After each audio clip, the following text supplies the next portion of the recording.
Siddharth store room. Siddharth, தயவு செஞ்சு கதவு தர. பிரேம் இங்கிருந்து போயிடு, பிளீஸ் இங்கிருந்து போயிடு. சித்தார்த், நான் சொல்றது கேளு, பிளீஸ் கதவு தர. பிரேம், நான் வெளியில வந்தனா யாருக்காவது பாதிப்பு உண்டாக்கிடுவேன். நான் வெளியே வரமாட்டேன், வரமாட்டேன், வரவே மாட்டேன். ஏன் இப்படி பண்ற சித்தார்த்? நம்ம ஏற்கனவே எவ்வளவு நொந்து போயிருக்கோம் தெரியாதா? நீ இருக்க பிரச்சனை அதிகப்படுத்திக்கிட்டே இருக்க. சித்தார்த் இருக்கும்போது ரோகிணிக்கு கஷ்டம் ஏற்பட்டிருக்கு. இப்போ சித்தார்த்துக்கும் கஷ்டம் ஏற்பட்டாகணும். கண்டிப்பா சித்தார்த் இல்லாம ரோகிணி இல்ல,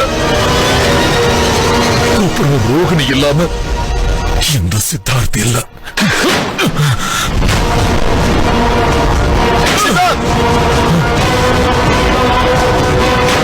என்ன பண்றப்பா? என்னோட ரோகிணி குணமடைகிற வரைக்கும் என்ன நானே தண்டிச்சுக்கிட்டே தான் இருப்பேன். சித்தார்த், என்ன பண்ற சித்தார்த்? கதவை தர. ஒரு நிமிஷம் கண்ணா, நான் போய் பேசுறேன்.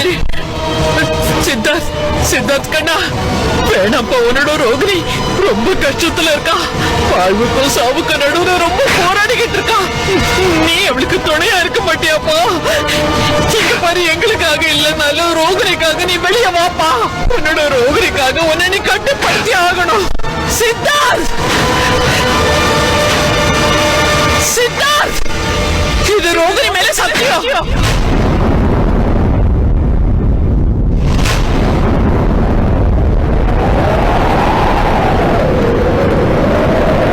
ரோகிணி மேல சத்தியம் பண்ணி சொல்றேன்ப்பா.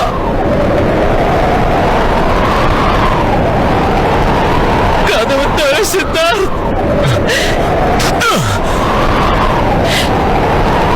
சித்தார்த்,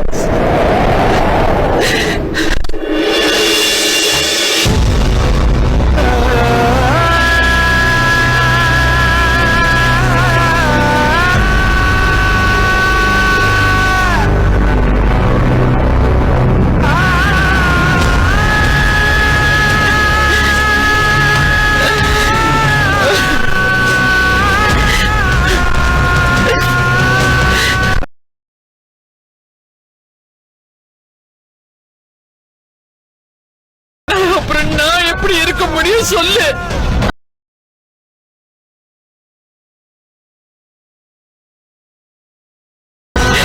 நீ உடைஞ்சு போயிட்டீன்னா எங்களோட மனசு உடைஞ்சு போயிடும்பா.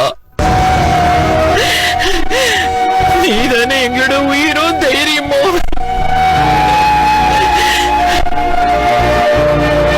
சித்தார்த், சீமாவும் ரோகிணியும் தன்னம்பிக்கை உள்ளவங்க. நீ வேணா பாருப்பா, இந்த மரண போராட்டத்துல அவங்க 2 பேரும் வெற்றி அடைவாங்க பாரு.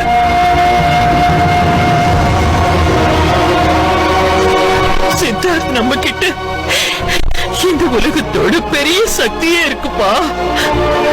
அந்த அம்மன் தாயோட ஆசீர்வாதம். நீ என்ன நினைக்கிற? அந்த அம்மன் தாய் நம்மள காப்பாற்ற மாட்டாங்கன்னு நினைக்கிறியா?